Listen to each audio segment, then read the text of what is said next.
Cricket ইতিহাসে সবচেয়ে বড় যুদ্ধ হয় যে দিনে, আজ সেই দিন চলে এসেছে এবং সেই দুটো টিম একে অপরের এগেনস্টে আজ লড়াই করবে এবং সেই লড়াইটা এতটাই জমজমাটি বা মজাদার হয় যেখানে প্রৌঢ়রা ক্রিকেট বিশ্ব এই ফাইট বা এই রাইভেলরি দেখার জন্য অধীর আগ্রহে অপেক্ষা করে থাকে। আমরা ভারত পাকিস্তানের যে সমর্থকরা থাকি তাদের তো একটা আলাদাই মুড মেজাজ থাকে। আজকের দিনে যে সমস্ত কাজেই থাক না কেন, খেলা শুরু হওয়ার ঠিক আগের মুহূর্তে কিন্তু আমরা সেই সমস্ত কাজ শেষ করে খেলা দেখার যে মুড নিয়ে বসি, শেষ পর্যন্ত খেলা শেষ হয় না পর্যন্ত আমরা কিন্তু সে অধীর আগ্রহেই বসে থাকি।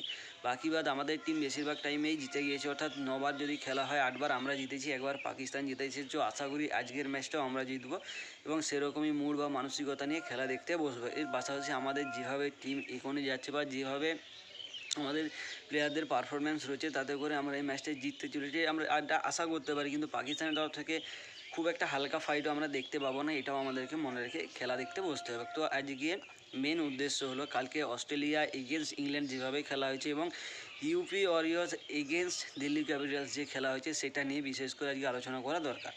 তো আইপিএল ইতিহাসের যে নিয়ম ছিল টস জিত ম্যাচ জিত, সেটা কালকে চেঞ্জ হয়ে গিয়েছে। কালকে ডিসি টসে জিতে এবং ব্যাট করার সিদ্ধান্ত নেয়নি।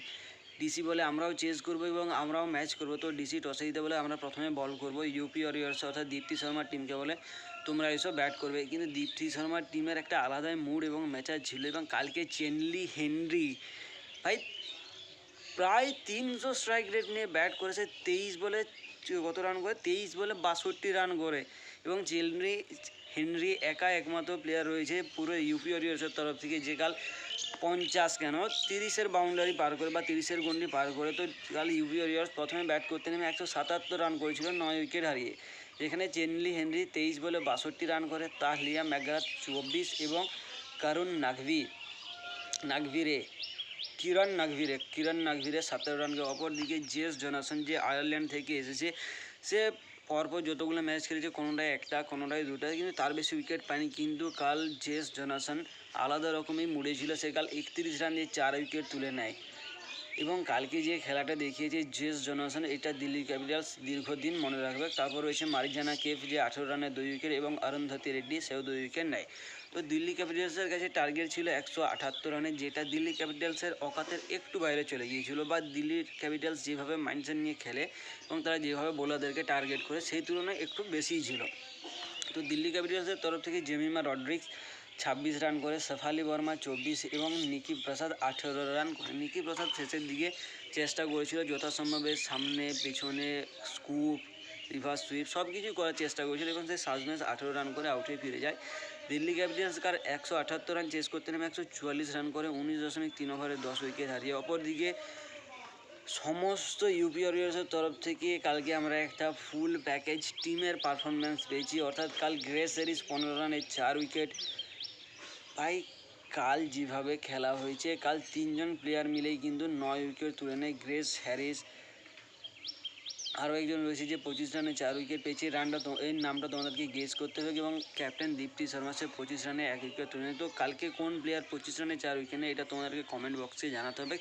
বাকি বাদ আজকে টিম ইন্ডিয়াকে সাপোর্ট করছে এবং আজকের ম্যাচে কে সবচেয়ে বেশি রান করতে যায় সেটা তোমাদেরকে প্রেডিক্ট করে বলতে হবে। যদি ঠিক হয়ে যায় ভালো কথা, তুমি ভবিষ্যৎবাণী করতে পারো, তুমি জ্যোতিষী হবে, এটা আমি বলতে পারি। বাকি বাদ যেভাবে প্লেয়ার অফ দ্য ম্যাচ হয়েছে গ্রেস হ্যারিস, কালকে সে ডিজার্ভ করতো। সে 23 বলে 62 রান এবং সম্ভবত 42 রান দিয়ে 1 উইকেটও তুলে নেয়। যদিও 42 রান দিয়ে 1 উইকেট তুলে নেয় ওটা তার যে প্রোফাইল আছে সেখানে এটা ইম্প্যাক্ট করছে, কিন্তু যাই হোক কালকে সে যেভাবে ব্যাট করেছে তাতে করে সেটা তার পোষিয়ে গেছে। বাকি বাদ অস্ট্রেলিয়া ভার্সেস ইংল্যান্ড ম্যাচ পুরো জমজমাটি ম্যাচ ছিল।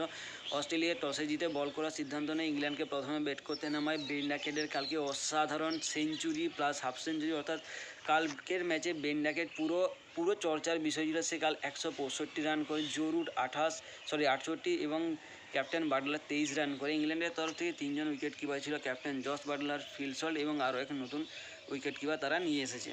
তো ইংল্যান্ড কাল 351 রান করে 8 উইকেট হারিয়ে এবং এই ম্যাচটা জেতার জন্য এই রানটা যথেষ্ট ছিল। কিন্তু কালকেও অস্ট্রেলিয়া আলাদা মুড়িয়ে এসেছিল। অস্ট্রেলিয়ার তরফ থেকে বেন ডারসুইস 66 রানে 3 উইকেট, অ্যাডাম জাম্পা 2 উইকেট এবং মার্নাস লাবুসেন 2 উইকেট নেয়। মার্নাস লাবুসেন কাল বেন ডাকেটকে আউট করে এবং অস্ট্রেলিয়া যখন চেস করতে নামে 352 রান অস্ট্রেলিয়া আলাদা মুড়ে ছিল। অস্ট্রেলিয়ার তরফ থেকে Josh Inglis 120 not out, Alex Carey 69, Matt Short 63। অপরদিকে লিয়াম লিভিংস্টন 1, আদিল রশিদ 1, এবং ব্রেডন কার্স 1 উইকেট নেয়। কালকে Jos English player of the match হয় এবং অস্ট্রেলিয়া 356 রান করে 5 উইকেট হারিয়ে 47.3 ওভার। কালকে জস ইংলিশ এবং বেন ডাকেরের জন্য হ্যাটস অফ ভাই, আমার ট্রেডমার্ক স্যালুট আমরা দিতেই পারি। তো বাকি আর তোমরাও সুস্থ থেকো, ভালো থেকো, আজকের ম্যাচ এনজয় করতে থাকো, লাইক কমেন্ট শেয়ার এবং সাবস্ক্রাইব করে পাশে থাকো। আজকের জন্য এতটুকুই, কাল ঠিক এই সময় দেখা হচ্ছে ভারত পাকিস্তান ম্যাচের খবরাখবর নিয়ে।